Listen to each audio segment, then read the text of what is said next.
ভাই আমি আসছিলাম এইচ2 কোম্পানি থেকে। আমাদের কোম্পানির নতুন কসমিক ডোর আসছে। এই যে এই ডোরগুলো দেখতেছেন না, এই ডোরগুলোর গুণগত মান অনেক ভালো ভাই।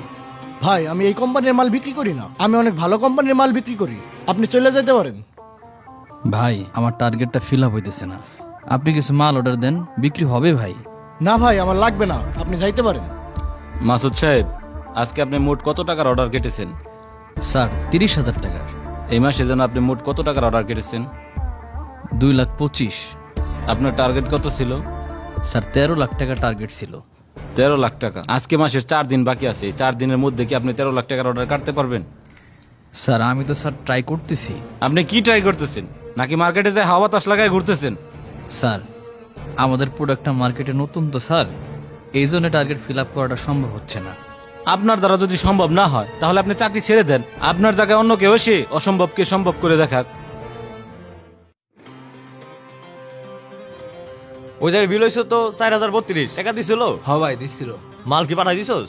হ ভাই পাঠাই দিছি। ভাই আসসালামু আলাইকুম। আরে রবিউল, চেয়ারটি গুছা তো।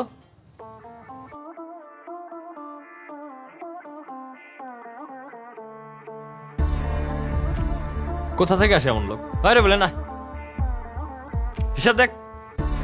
আব্বা আমার তো মনে হয় এই চাকরিটা আমি করতে পারতেছি না। অফিস থেকে যে টার্গেট দিছে, টার্গেট কোনোভাবেই ফিল আপ করতে পারতেছি না। তুই করতে পারবি না মানে? আর মানুষগুলো চাকরি করতেছে না? আর তোরে কত কষ্ট করে মানুষের হাতে পায়ে ধরে চাকরিটা নিয়ে দিলাম, এখন যদি এই চাকরিটাও তুই না করো তাহলে তুই করে খাবি কি? আব্বা আমি তো চেষ্টা করতেছি, আমি তো আমার সর্বোচ্চটা দিয়ে চেষ্টা করতেছি যাতে কিছু করতে পারি। এখন না হইলে আমি কি করব বলো? দেখ তুই কি করবি, আমি আর তোরে কিছু করে টরে দিতে পারব না। আমার বর্ষা তুই বাদ দিস। আপনি প্রতিদিন এসে একই পেঁচাল পারেন, আপনার আমি আর কতবার বলবো আমার এই মাল লাগবে না ভাই, আপনি যান। ভাই আপনি অল্প কিছু মাল উঠান, আমার বিশ্বাস মাল বিক্রি হবে। আর যদি মাল বিক্রি না হয় সেক্ষেত্রে আপনি মাল রিটার্ন করে দেন, আমারে সমস্যা নেই। বুঝতে পারছি, অর্ডার না দিলে আপনি ছাড়বেন না। ঠিক আছে, আপনি আমাকে 10 পিস মাল দিন। 10টা নেবেন ভাই? আচ্ছা ঠিক আছে, আমি আপনাকে ডিজাইন দেখাই, দেখেন কোনটা ভালো লাগে। কয়েল পাইপ 35 ইঞ্চি 16টা, বুঝছস? আর টি দিবি একটা, নিপল দিবি 3টে, আর অ্যাঙ্গেল কল একটা। গুছা যা। এই ভাই একটু এখানে এসে বসেন তো।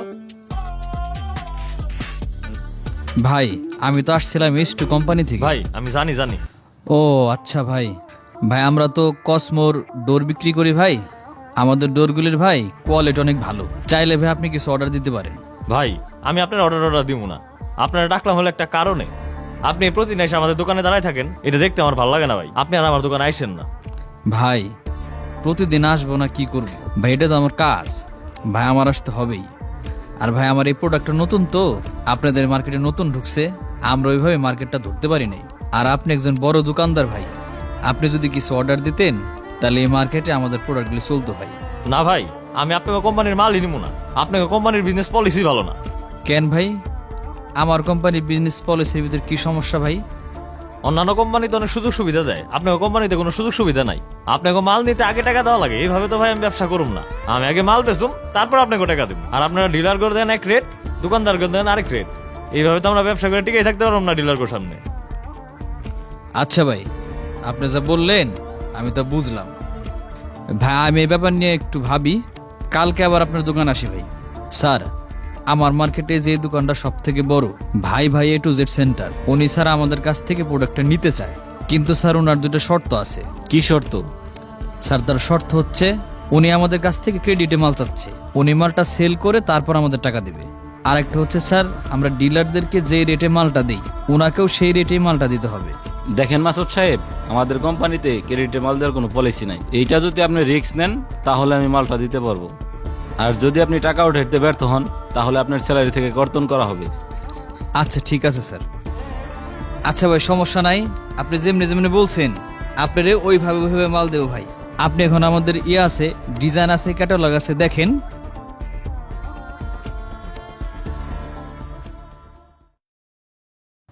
ওই রে বল, দরজাটি গুনে গুনে নামাইছো তো? হ ভাই 50টাই আছে না বল? আছে। আচ্ছা ঠিক আছে, তাহলে স্যার একটা ফোন দেই।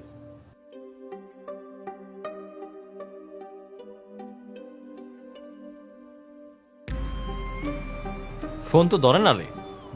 ভাই আমার এই ওষুধগুলি দেন তো ভাই একটু।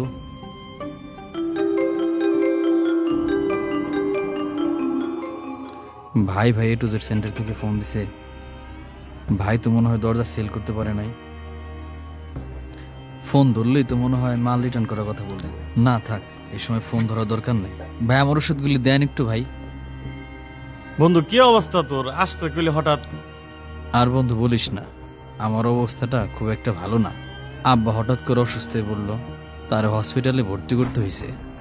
আর আমি যে একটা চাকরি করি না এসআরের H2 কোম্পানিতে, আমার চাকরিটা মনে হয় থাকবে না। আমার যে টার্গেট দিছে আমি টার্গেট ফিল আপ করতে পারতেছি না। এক দোকানে কিছু বাকিতে মাল দিছি, দোকানদার ভাই বারবার ফোন দিতেছে, মনে হয় উনিও মালটা ঘুরাই দিব। আমার মনে হয় এই চাকরিটাও থাকবে না রে দোস্ত। তোর কাছে কি কিছু টাকা হবে? থাকলে দিস আমারে, আব্বার চিকিৎসার কাজে ব্যয় করতে হইব। আচ্ছা আমার কাছে কিছু টাকা আছে, তুই আমার কাছ থেকে নিয়ে চলিস। কি মিয়া, আপনার তো কোনো খোঁজ খবরই নাই। মাল পাঠাই দিয়ে কি পলাই গেছিলেন নাকি? এত ফোন দিলাম, ফোন ধরলেন না। এতদিন কই আছিলেন আপনি? না ভাই, পলাবো কেন ভাই? হঠাৎ করে মাঝখানে আমার আব্বা অনেক অসুস্থ হয়ে গেল, এই জন্য ভাই কারো ফোন টোন আমি ধরতে পারি নাই ভাই। আর আমি অফিসে খুব একটা যাইতে পারি নাই, এই জন্য আপনাদের মার্কেটে আসা হয় নাই। কেন ভাই, কোনো সমস্যা হয়েছে? হ ভাই, সমস্যাই তো। মাল দিয়ে গেছেন, মাল তো প্রায় শেষের পথে। আর পাম্পসারের দরজা তো আর নাই, কাস্টমার এসে ঘুরে যায়, আমার ওই দরজা লাগবে। আর আপনার জন্য আমি টাকা রেডি করে রাখছি। আমি এই ব্যবসায়ী মানুষ, টাকা কয়দিন আটকায় রাখুন। আপনি টাকা নিয়ে যান আর 3 লাখ টাকার মাল পাঠাই দেন আমারে। আপনার মালের তো অনেক চাহিদা।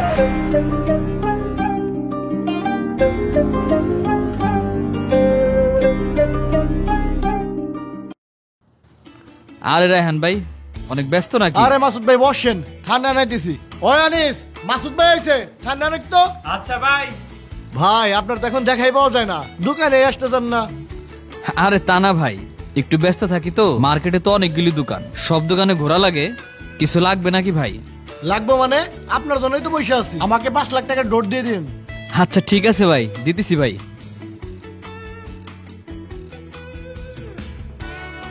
হ্যালো লিটন ভাই। হ্যাঁ আসি ভাই, আলহামদুলিল্লাহ ভালো ভাই।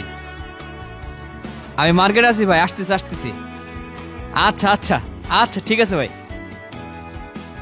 আর ভাই বললেন না ভাই, মার্কেটে অনেক প্রেশার আছে, সবাই ফোন দেয়। বুঝতে পারছি। আমি এই ঠান্ডাটা নাইতেছি, ঠান্ডাটা খান আর আমি গ্যাসগুলো নিয়ে আসছি। আচ্ছা ঠিক আছে ভাই। আপনি আসার আগ পর্যন্ত এখন পর্যন্ত কোনো মার্কেটে আমাদের স্যার আমাদের কসমিক ডোরকে এত ফেমাস করতে পারেনি। আপনি আসার পর আমাদের কসমিক ডোর অধিক জনপ্রিয়তা লাভ করেছে।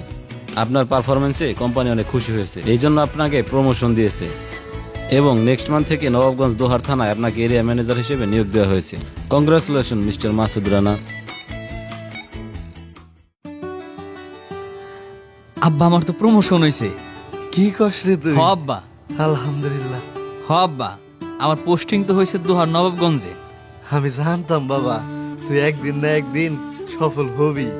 হ্যাঁ বাবা, সফলতা তার বলে কই আসে না, সফলতা আসে পরিশ্রম করলে। আমি পরিশ্রম করছিলাম, আমি আমার লক্ষ্য স্থির করে ওইখানেই লেগেছিলাম, তাই আজকে আমি সফল হতে পারছি। সফলতা কখনো একদিনে আসে না। আপনি যে সেক্টরেরই হন না কেন, আপনাকে সফল হতে হলে ধৈর্যের সাথে লেগে থাকতে হবে এবং কঠোর পরিশ্রম চালিয়ে যেতে হবে। মনে রাখবেন, ধৈর্য এবং পরিশ্রমই সফল হওয়ার মূল মন্ত্র।